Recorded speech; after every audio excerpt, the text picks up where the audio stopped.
Hello, ഞാനിങ്ങനെ ഷോപ്പിലിരുന്നേ ഓണത്തിന് എന്ത് ഓഫർ കൊടുക്കാമെന്നൊക്കെ പറഞ്ഞ് ആലോചിച്ചുകൊണ്ടിരുന്നപ്പോഴാണ് കഴിഞ്ഞ ഓണത്തിന് ഞങ്ങളെ ചെറുതായിട്ടൊരാൾ പറ്റിച്ചായിരുന്നു. ബിസിനസ്സിൻ്റെ കാര്യത്തിലല്ല കേട്ടോ, അന്ന് ഞങ്ങൾ ബിസിനസ്സൊന്നും തുടങ്ങിയിട്ടില്ലായിരുന്നു. കഴിഞ്ഞ ഓണത്തിന് പറ്റിച്ചത് എൻ്റെ അനിയത്തിയാണ്.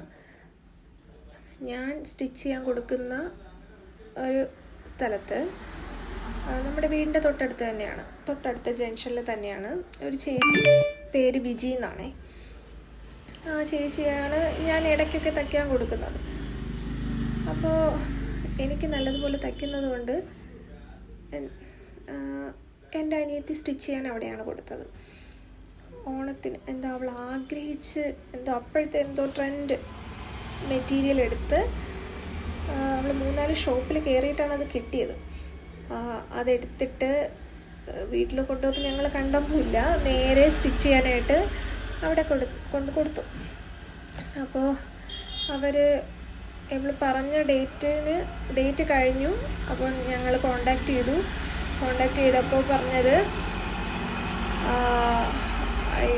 2 ദിവസം കഴിഞ്ഞിട്ട് തരാമെന്ന് പറഞ്ഞു. അതിന് 2 ദിവസം കഴിഞ്ഞപ്പോൾ ഒരു മെസ്സേജ് വന്നു, അർജൻറ്റായിട്ട് എവിടെയോ പോവുകയാണ്, ഉത്രാടത്തിൻ്റെ അന്ന് തരാമെന്ന് പറഞ്ഞു. അപ്പോൾ ആക്ച്വലി അവൾക്ക് ഉത്രാടത്തിൻ്റെ തലേ ദിവസം ഇടേണ്ടതായിരുന്നു അത്. അപ്പോൾ പറഞ്ഞിട്ട് കാര്യമില്ലല്ലോ, അതുകൊണ്ട് ഞങ്ങൾ ഓക്കെ പറഞ്ഞു. അത് കഴിഞ്ഞപ്പോൾ 2 ദിവസം കഴിഞ്ഞു. ഓണത്തിന് ഇടേണ്ടത് ഓണം കഴിഞ്ഞിട്ടും കിട്ടിയില്ല. അങ്ങനെ ഞങ്ങൾ കോണ്ടാക്ട് ചെയ്തപ്പോൾ പുള്ളിക്കാരി പറഞ്ഞു എറണാകുളത്ത് പോയി, ഹോസ്പിറ്റലിലാണ്. അപ്പം ഞങ്ങൾ വിചാരിച്ചു ഓക്കെ, ഹോസ്പിറ്റൽ കേസല്ലേ, തുണിയല്ലല്ലോ ഞങ്ങൾക്ക് വലുത്. ഒരാൾ ഹോസ്പിറ്റലിലാണെന്ന് പറയുമ്പോൾ പിന്നെ അവിടെ പറയാനൊന്നുമില്ല, ഓക്കെ കുഴപ്പമില്ല എന്ന് പറഞ്ഞു. പിന്നീട് ഒരാഴ്ച കഴിഞ്ഞു. പിന്നെ ഞങ്ങൾ കോണ്ടാക്ട് ചെയ്യാൻ ശ്രമിക്കുന്നുണ്ട്, പുള്ളിക്കാരത്തി ഫോൺ എടുക്കുന്നില്ല, ഇവിടെ ഷോപ്പ് തുറക്കുന്നില്ല. അങ്ങനെ ഞങ്ങൾ എങ്ങനെയൊക്കെയോ വീട് കണ്ടുപിടിച്ചു, വീട്ടിൽ പോയി. ഇവിടെ അടുത്ത് തന്നെയാണ് വീട്. അപ്പോൾ അവിടെ ഹസ്ബൻഡ് മാത്രമാണ് ഉണ്ടായിരുന്നത്. പുള്ളിക്കാരൻ വേറൊരു മകളുടെ നമ്പറും കൂടെ തന്നു. അവർ എറണാകുളത്താണെന്നും പറഞ്ഞു. അങ്ങനെ അതിൽ 2ലും മാറിയും തിരിഞ്ഞും വിളിച്ചു എന്നല്ലാണ്ട് ഞങ്ങൾക്ക് ഇതുവരെ ഞങ്ങളുടെ തുണിയും കിട്ടിയിട്ടില്ല. എനിക്ക് തോന്നുന്നു അറൗണ്ട് 5,000 ആയി.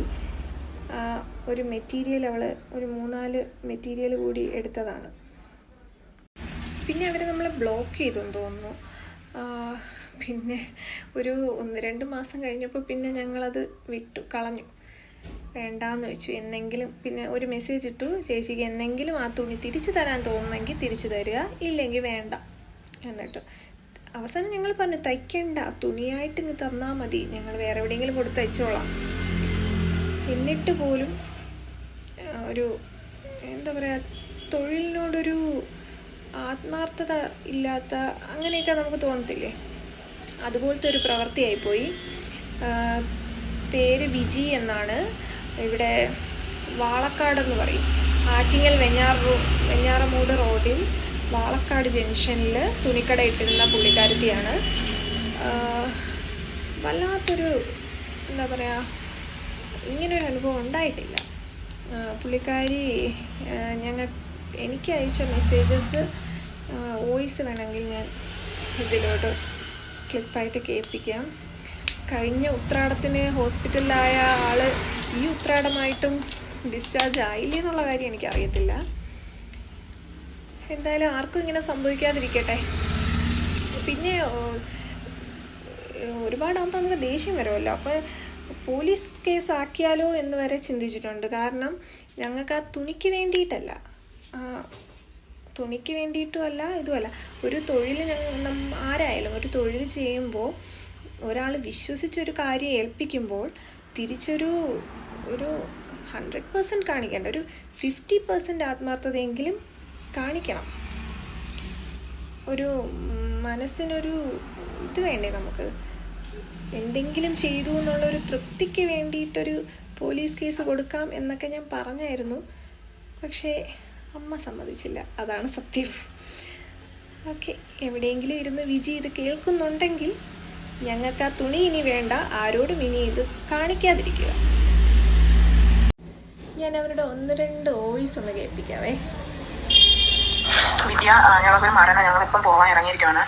ഞാനിനി അത് കഴിഞ്ഞ് ക്ലാസ്സിന് പോകും. ക്ലാസ്സിന് പോയിട്ട് ഞാൻ ഉത്രാടത്തിൽ തന്നെ വരത്തോളൂ. ദിവ്യയോട് പറയണം, എനിക്കത് തീർക്കാൻ പറ്റിയില്ല, സോറി കേട്ടോ. ഞാൻ ഉത്രാടത്തിന് വരുമ്പോൾ അങ്ങ് തരാമെന്ന് പറഞ്ഞേക്കണം കേട്ടോ. ചേട്ടാ, ഞാൻ അവൾക്ക് മെസ്സേജ് ഇട്ടിട്ടുണ്ട്. ഞാൻ ഹോസ്പിറ്റലിലാണ്. ഞാൻ ഹോസ്പിറ്റലിൽ നിന്ന് വന്നിട്ട് ഞാൻ അതെടുത്ത് തരാമെന്ന്. അവിടെ ആവുകൊണ്ടാണ് എനിക്ക് വിളിക്കാൻ പറ്റാത്തത്. പക്ഷെ ഞാൻ അവിടെ നിന്ന് വന്നിട്ട് വിളിച്ചിട്ട് അതെടുത്ത് തരാമെന്ന് വിചാരിച്ചിട്ടാണ് ഞാൻ പിന്നെ അറ്റൻഡ് ചെയ്യാൻ പറ്റാത്തത്. അറിയാലോ, ഹോസ്പിറ്റൽ തിരക്കായി പോയാൽ.